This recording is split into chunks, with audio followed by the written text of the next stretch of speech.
C'est donc une information, on l'a compris, qui fait trop souvent la une des médias, la pénurie des médicaments de base. Un état de fait que les patients et les citoyens peinent à comprendre. Alors comment l'expliquer? Quelles sont les pistes pour rendre l'accès continu et pérenne? La réponse, monsieur le secrétaire perpétuel, ce sera avec le professeur Jean-Paul Tillemont. Merci beaucoup. Oui, nous allons avoir la chance d'entendre maintenant le professeur Jean-Paul Tillemont, qui est pharmacologue, professeur honoraire à la faculté de médecine de Paris 12 Créteil, membre de l'Académie nationale de médecine de France, actuellement président du comité économie de la santé et de l'assurance maladie de l'Académie nationale de médecine de France, en charge du dossier des pénuries de médicaments confié à l'Académie et co-responsable des relations franco-québécoises de l'Académie. Il est aussi membre de l'Académie nationale de pharmacie et vice-président du Centre de lutte contre les toxicomanies, auteur aussi de nombreux ouvrages, dont Thérapeutique générale, qui fait autorité. Et donc, je vous en prie, professeur Tillemont. Merci, Monsieur le Président. Eh bien, mon exposé se divise en trois parties. La dimension des pénuries telle que nous l'observons en France, les principales causes, les actions en cours et celles suggérées pour les maîtriser. Alors, j'ai sélectionné d'abord les faits principaux et avec quelques chiffres, et j'ai sélectionné donc 4 faits qui me semblent importants. D'abord, les signalements de pénurie. Deuxièmement, les classes pharmacologiques affectées, les médicaments en manque et les retombées du manque de médicaments sur la société. Alors, on assiste à l'heure actuelle à une véritable explosion des signalements de tension et ou de défaut d'approvisionnement en France depuis 2010. Ça a commencé en 2010 et le phénomène à l'heure actuelle s'accélère de façon exponentielle. Il a atteint presque 5000 signalements l'année dernière et on a largement dépassé ces signalements cette année. Alors, ce qui, d'une part, c'est grave, mais d'autre part, ce qui ajoute à la gravité de cette augmentation est qu'elle n'est pas due à un défaut de réactivité des autorités médicales et administratives. Non, les tentatives de maîtrise des pénuries sont réelles et nombreuses en France, comme en Belgique, comme dans l'Union européenne et aussi aux USA. Toutes ces instances administratives répartissent les médicaments et régulent leur diffusion, mais elles supposent le médicament existant. Or, c'est lui qui manque. Le mal est donc ailleurs, il est en amont, il est profond, il est mondial, et ses véritables causes ne sont pas traitées. Son importance quantitative varie selon les États. Elle est d'autant plus grande que le prix de vente du médicament prescrit in fine est plus bas, c'est-à-dire celui qui chez nous est payé par l'assurance maladie. C'est donc un problème économique qui résulte du fait que nous ne produisons plus ces médicaments, mais que nous les achetons à l'extérieur à quelques rares fabricants. Une preuve supplémentaire est cette dépendance et que toutes les classes pharmacologiques sont concernées, comme vous le voyez, et finalement toutes ces classes sont concernées dans la mesure où elles dépendent d'un fournisseur extérieur. Alors maintenant, quels sont les médicaments qui posent un problème d'approvisionnement? On en a déjà beaucoup parlé. Je crois qu'il y a 3 maîtres mots. Ce sont des médicaments anciens, ce sont des médicaments importés et ce sont des génériques. Alors tous ces médicaments ont des caractéristiques communes. D'abord, ce sont des médicaments de prescription, sur ordonnance. Ils sont anciens. Qu'est-ce que ça veut dire? Ça veut dire que leur commercialisation n'est plus couverte par un brevet d'exclusivité. C'est pour ça qu'on les appelle matures. Ils sont de grande diffusion, d'une utilisation très fréquente. Comme ils sont de grande diffusion, ils sont largement copiés en générique. Comme ces génériques sont nettement moins chers à la vente, ils sont de faible rentabilité. Ceci explique l'abandon de leur fabrication à des pays où ils sont produits à moindre coût, la Chine et l'Inde. Alors voici quelques exemples de médicaments, là je passerai vite parce qu'on en a déjà beaucoup parlé. Ce qu'il faut comprendre, c'est que la vulnérabilité peut défendre de 2 choses. Soit c'est un défaut de fabrication au niveau de la matière première, et à ce moment-là on n'a aucun médicament de possible, soit c'est au moment de la mise en forme pharmaceutique. Alors, quand c'est la matière première, aucun médicament n'est disponible. Dans le second cas, une seule forme pharmaceutique peut manquer. Vous parliez du paracétamol pédiatrique, c'est l'exemple que nous avons, le problème que nous avons connu en France. Le défaut de fabrication peut être transitoire. Les chaînes de fabrication sont fragiles et vulnérables. Et puis, pendant la période du Covid, par exemple, eh bien, les personnels fabriquant les médicaments étaient confinés. Bon, il n'y avait plus de médicaments. Mais le défaut de fabrication peut être définitif. Ça, c'est beaucoup plus important quand l'industriel a décidé d'arrêter sa production. Ce que je voudrais signaler aussi, c'est que dans les différentes formes pharmaceutiques manquantes, chez nous, le manque de préparation injectable représente 20% des pénuries hospitalières, c'est-à-dire le plus souvent des solutions d'urgence. Je voudrais maintenant parler de l'impact sanitaire et social des pénuries de médicaments. Il est très préoccupant parce qu'il frappe tous les membres du circuit thérapeutique. D'abord les patients, par une perte de chance de guérison ou une amélioration retardée en cas de manque transitoire, mais aussi par le fait que les propositions de remplacement d'un médicament indisponible par un médicament qui lui serait disponible est très mal vécu par la plupart des patients.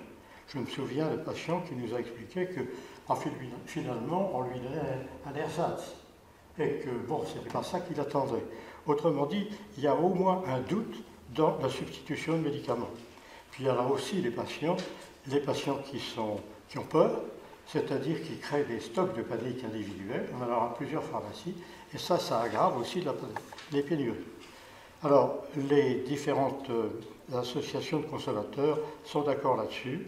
Aujourd'hui, en France, un patient sur 3 affirme avoir eu ou avoir à affronter la prescription d'un médicament manquant. Ça, c'est pour les patients. Maintenant, pour les pharmaciens, pour qui la gestion des stocks est difficile, elle peut être limitée par leur possibilité d'achat. Ce sont les petites pharmacies qui sont les plus touchées. On peut observer que ce problème est aussi beaucoup plus grave, beaucoup plus aigu en ville qu'à l'hôpital, parce qu'à l'hôpital, il n'y a qu'un seul pharmacien qui gère l'ensemble des approvisionnements. Et puis enfin, le médecin prescripteur. Le médecin prescripteur qui ne sait pas quels sont les médicaments en souffrance, ceux qui seront disponibles dans les pharmacies de leurs patients le jour de leur prescription et qui perdent un temps fou à chercher les médicaments disponibles. Alors voilà donc les faits. Maintenant, quelles sont les causes? Quelques causes identifiées de ces pénuries. Bon, la première, elle est évidente, c'est une cause économique majeure.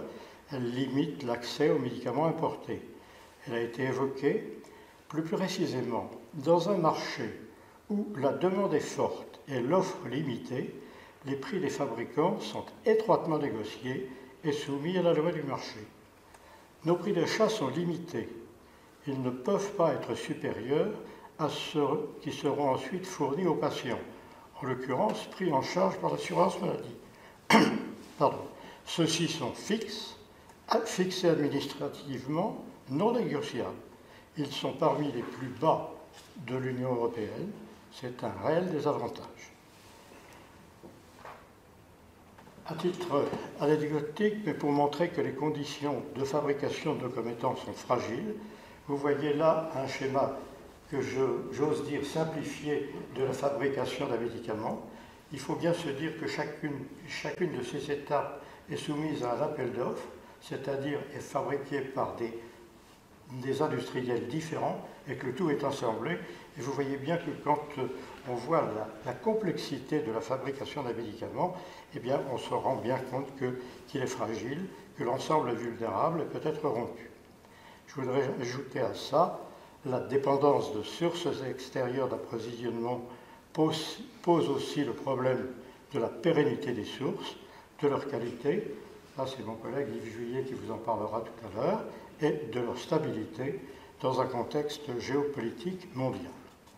Deuxième cause, des dispositions réglementaires européennes contraignantes. L'orateur précédent m'a donné beaucoup d'espoir, mais on constate aujourd'hui que certains de nos médicaments matures n'ont qu'une AMM nationale et ne peuvent pas être exploités dans d'autres États de l'Union européenne. Ils sont pourtant sûrs, leur sécurité d'exploitation est prouvée par la durée de leur utilisation antérieure, elle devrait permettre de les proposer aux autres États sans obligation de reconstituer un nouveau dossier d'AMM. Alors le problème des stocks. Le problème des stocks, nous avons une difficulté qui paraît quand même assez spécifique à la France. Bon, s'il est logique et évident de constituer des stocks de médicaments sensibles à l'intérieur de chaque État, cette possibilité est limitée. Elle est limitée par la législation européenne de libre circulation des biens à l'intérieur de l'Union européenne.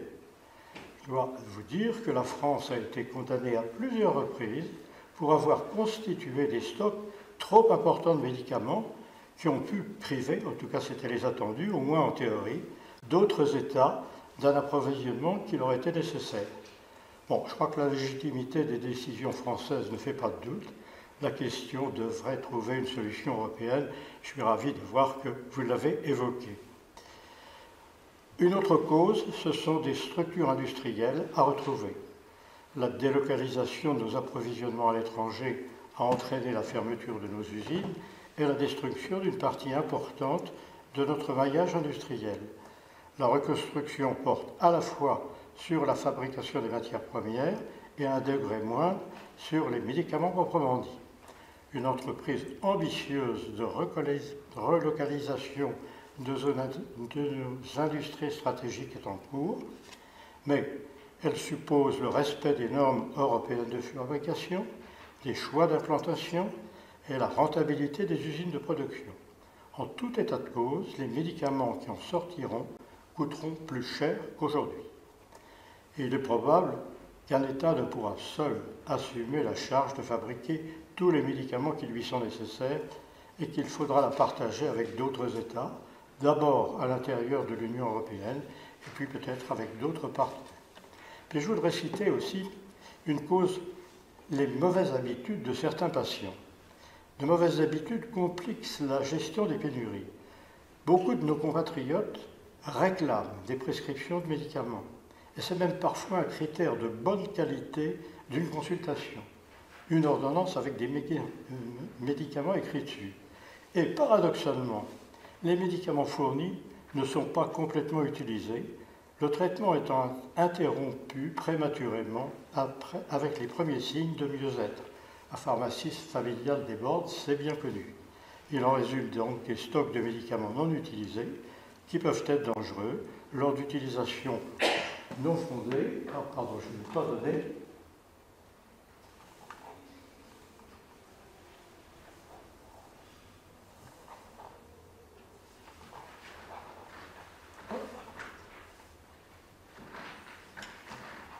Excusez-moi. Voilà. Donc, de mauvaises habitudes, des stocks de médicaments non utilisés qui peuvent être dangereux lors d'une utilisation non fondée ou lorsque les dates de péremption sont dépassées. Alors, voilà les faits, voilà les causes. Quel constat maintenant ?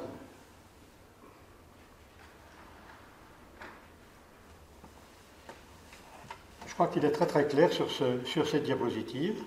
La production nationale couvre 10% de nos besoins. L'apport des États de l'Union européenne est de 20%.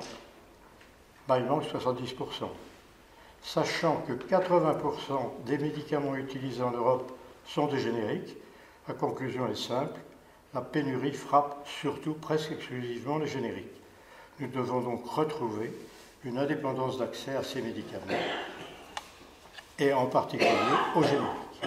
Alors il faut donc fabriquer des génériques, en totalité ou partiellement. Et dans ce dernier cas, lesquels choisir ?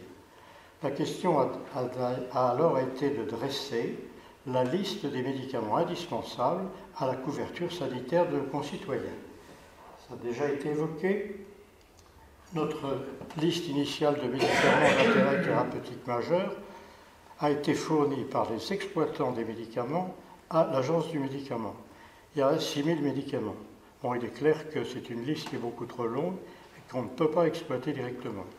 Elle a donc été réduite avec deux objectifs, sélectionner les médicaments essentiels et assurer leur approvisionnement. 4 étapes successives que je décris brièvement. D'abord, l'intérêt médico-chirurgical et la possibilité d'approvisionnement des médicaments. Ensuite, l'identification des matières premières qui sont contenues dans ces médicaments et lorsqu'ils sont vulnérables, classement entre molécules à risque, fonction de la fréquence d'utilisation et de la gravité de la maladie, et de molécules critiques pour les molécules indispensables, qu'elles soient ou non substituables, et d'apport industriel difficile. Ça, c'est la deuxième étape. La troisième étape, c'est la validation médicale de l'intérêt médico-chirurgical de la sélection. Alors, elle est faite par les sociétés savantes de notre pays et par un certain nombre de missions spécifiques. L'Académie de médecine participe à une de ces missions. Enfin, la mise en conformité de cette liste avec la liste européenne proposée, ce travail est en cours. Pouvons-nous ensuite assurer la fabrication de tous les médicaments correspondants? Ce serait difficile et probablement irréaliste. Alors, notre proposition, celle de l'Académie, est de créer non pas des stocks de médicaments, puisqu'on ne peut pas légalement, mais des stocks de principes actifs qui devraient échapper à l'obstacle législatif européen. L'idée est donc de créer une indépendance pharmacologique des stocks de principes actifs, conditionnant l'étape suivante, l'indépendance thérapeutique. On peut faire des médicaments manquants, sachant que le maillage industriel français et européen devrait permettre de passer de l'un à l'autre assez facilement.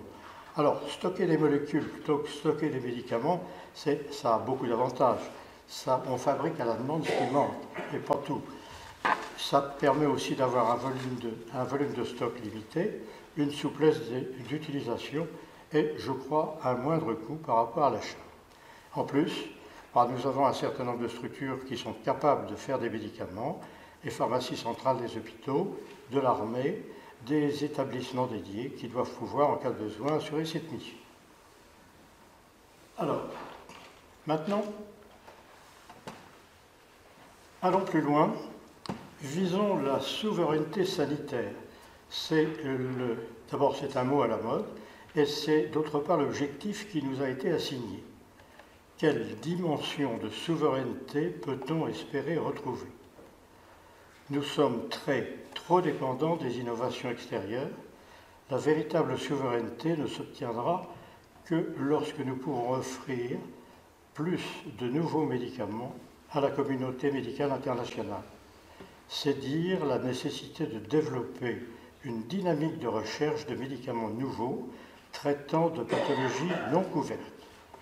Ce n'est pas une utopie, c'est possible. Et je voudrais attirer l'attention sur une recherche ciblée et pilotée, relativement peu développée actuellement, mais qui a été féconde, celle des petites molécules de la chimie organique, ciblées sur des motifs biologiques, récepteurs, enzymes, canaux ioniques, qui pourraient facilement être reprises. Elle a des précédents célèbres, et je suis heureux de pouvoir le dire ici en Belgique, puisque vous avez eu un des pionniers de la pharmacologie, peut-être le plus grand pharmacologue international connu, qui était le professeur Paul Johnson, qui est titulaire de 80 molécules, 80 médicaments, dont des médicaments que vous connaissez tous, le halopéridol, la risperidol, le fentanyl, le falcium, j'arrête, les produits des antifongiques et d'autre part des antifongiques et des et d'autres produits. Alors, ça c'était pour la Belgique, mais pour la France, nous avons Pierre Potier avec le Taxol, le Taxoter, la Lavelvine, André Uzan avec le Levenox, Guy Deltour, à la fois belge et français, avec l'accord d'arôme, qui existe toujours, et puis aussi Jean-Pierre Roux avec la cétirizine. Alors, ce que je veux vous dire ce soir, c'est qu'il existe un savoir-faire européen, apparemment dormant, qu'on pourrait réactiver.